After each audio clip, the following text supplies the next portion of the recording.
이 시간 여러분 모두에게 하나님의 말씀이 임해서 생명을 얻고 위로받고 모든 병을 고침받고 풍성한 은혜 받는 시간 되시기를 주님의 이름으로 축원합니다. 오늘은 창조절 11째 주일이며 추수감사 주일입니다. 이스라엘 사람들이 지키던 3대 절기가 있습니다. 무엇일까요? 유월절, 맥추절, 초막절이 있습니다. 유월절에 유월은 무슨 뜻이지요? 지나간다, 넘어간다 그런 뜻입니다. 무엇이 넘어간다는 것일까요? 하나님이 내리신 죽음의 심판이 그냥 넘어갔다는 뜻입니다. 죽음의 심판이 그냥 지나갔다는 뜻입니다. 유월절에 대한 자세한 이야기는 다음에 전하기로 하겠습니다. 오늘은 유월절이 무슨 날인지에 대해서만 간략하게 말씀을 전하겠습니다. 유월절은 무엇을 기념하는 날일까요? 유월절은 쉽게 말하면 이스라엘의 해방절입니다. 우리나라 광복절과 같은 날입니다. 유월절은 하나님께서 이스라엘 사람들이 종살이 하던 애굽, 이집트에서 해방시켜 주신 것을 기념하는 축제의 날입니다. 노예살이 하던 이집트에서 탈출한 날을 기념하는 축제일입니다. 따라서 이스라엘 사람들에게 가장 중요한 축제의 날이 유월절입니다. 두 번째는 맥추절입니다. 맥추절은 보리추수를 기념하여 축제를 여는 날입니다. 특히 곡식을 추수한 것을 기념하는 절기입니다. 세 번째로 초막절이 있습니다. 초막은 무슨 뜻이죠? 초가 무슨 뜻일까요? 풀초자입니다. 초막이란 풀들로 지붕을 만들어서 조그맣게 지은 막을 뜻합니다. 영어로 말하면 텐트고 요즘 우리말로 하면 작은 천막이라고 할 수 있습니다. 초막절은 이스라엘 사람들이 광야에서 40년 동안 떠돌아다니면서 초막을 짓고 살던 날들을 기념하는 축제의 날입니다. 또한 초막절은 다른 말로 수장절이라고도 합니다. 성경에는 한자가 많이 나와서 어렵습니다. 수장. 이건 또 무슨 뜻일까요? 거두어서 저장한다 그런 뜻입니다. 곡식 외에도 포도 따위를 거두어서 저장하는 것을 기념하는 절기입니다. 이스라엘 지역에는 포도나 여러 가지 과일들이 귀한 것들이 있어서 그것을 저장하기 때문에 아마도 겨울을 나기 위해서, 그러니까 실제로 수장절, 이 초막절을 지낼 때가 우리말로 하면, 우리식으로 하면 가을쯤 되는 것입니다. 그래서 수장절 또는 초막절은 추수감사절과 비슷한 절기입니다. 똑같진 않지만 어쨌든 비슷한 절기입니다.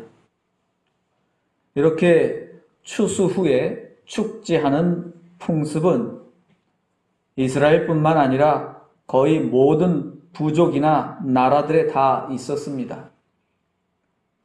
하지만 이스라엘 사람들에게 특별한 축제의 날은 역시 해방절, 유월절입니다. 기본적으로 이스라엘 3대 절기는 축제의 날입니다. 동시에 감사의 날이기도 합니다.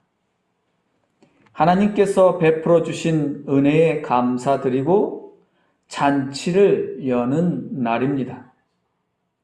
감사를 통하여 모든 사람들이 모여 먹고 마시며 즐겁게 잔치를 벌이는 날입니다. 따라서 감사와 잔치는 하나로 연결되어 있습니다. 먼저 감사를 드리고 그 후에 잔치를 여는 것입니다. 감사가 없으면 잔치를 열 수가 없습니다. 이 잔치는 감사로 이루어지는 것이기 때문입니다. 감사가 없는 잔치는 악한 것입니다. 감사하지도 않고 잔치를 여는 것은 만물의 주인이신 하나님을 부정하는 것입니다. 왜 그럴까요? 그 까닭은 다윗의 감사 기도를 통해서 알 수 있습니다. 오늘 읽은 다윗의 감사 기도를 통해서 참된 감사의 고백이 무엇인지에 대한 말씀을 듣도록 하겠습니다. 다윗은 11절에서 이렇게 감사의 신앙 고백을 합니다. 여호와여, 위대하심과 권능과 영광과 승리와 위엄이 다 주께 속하였사오니 천지에 있는 것이 다 주의 것이로소이다. 여호와여, 주권도 주께 속하였사오니 주는 높으사 만물의 머리이심이니이다. 이 다윗의 기도는 감사드리는 사람의 근본적인 신앙 고백을 담고 있습니다.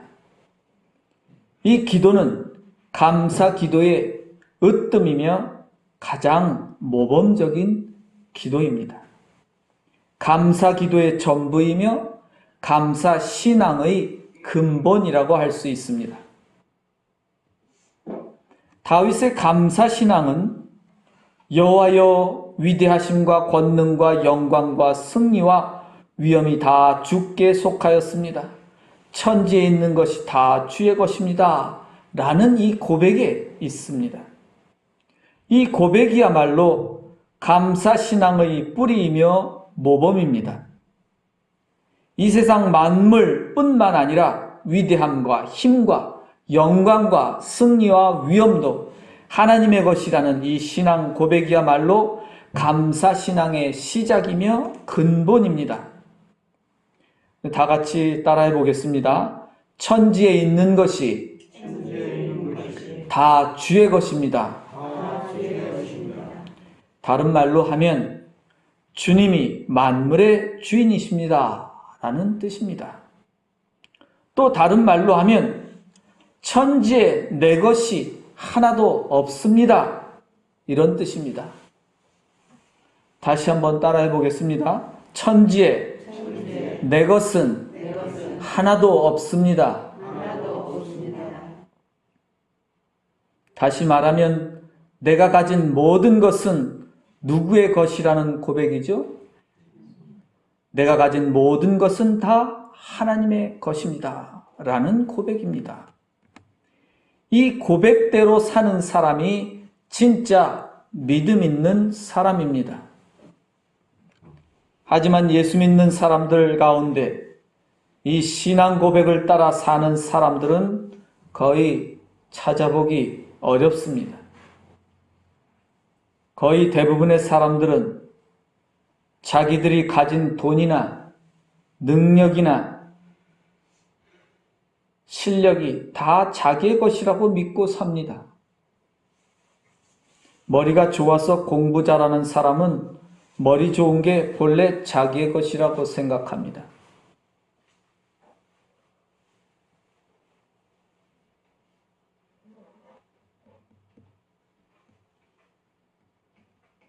재능이 뛰어난 사람은 그 재능이 본래 자기의 것이라고 생각합니다.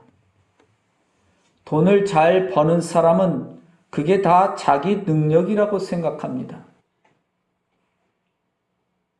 내가 똑똑하니까, 내가 실력이 있으니까, 내가 능력이 있으니까 이렇게 생각하는 사람들이 거의 대부분입니다. 그런 사람들은 하나님을 만물의 주님으로 믿지 않는 사람들입니다.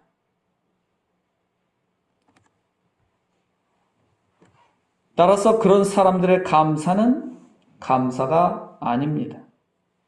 왜냐하면 그런 사람이 감사를 한다고 할지라도 그 감사는 자기 자랑일 뿐이지 진실로 하나님께 감사하는 게 아니기 때문입니다. 사실상 거짓으로 감사하는 것이죠. 진실로 그는 모든 것이 다 하나님의 것임을 믿지 않기 때문입니다. 내가 감사함으로 내는 헌금을 내 돈 내는 걸로 생각하십니까? 만일 그런 생각이, 그런 마음이 조금이라도 들었다면 그 감사는 거짓이 됩니다. 가짜가 되는 것이죠. 그런 사람은 천지 만물이 다 하나님의 것임을 믿지 않기 때문입니다.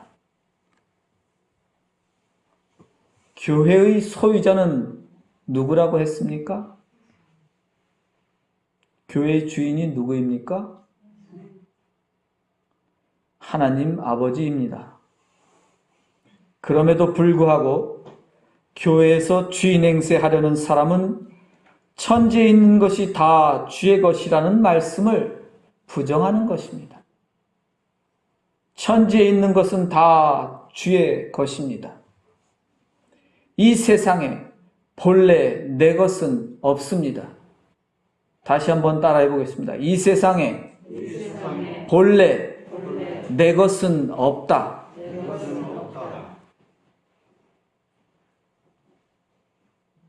네 것도 없고 내 것도 없고 우리 것도 없습니다.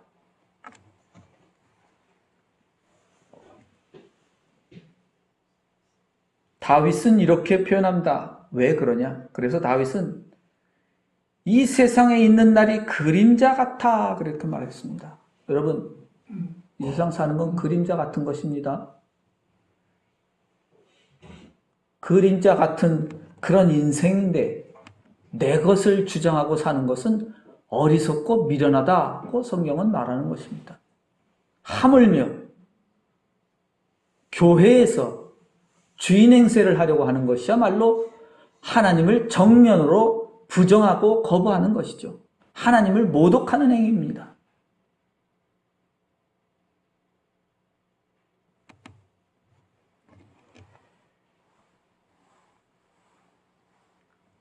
모두 다 하나님의 것이다.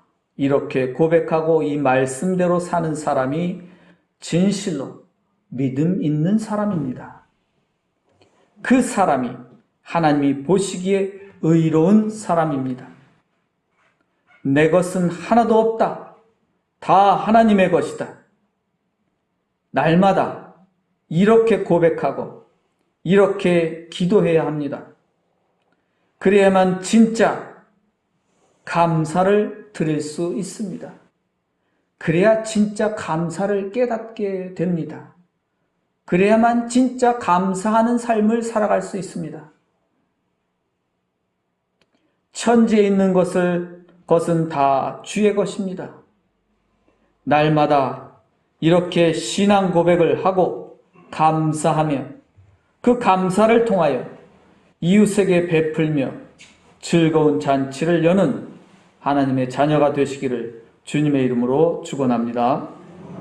기도드리겠습니다.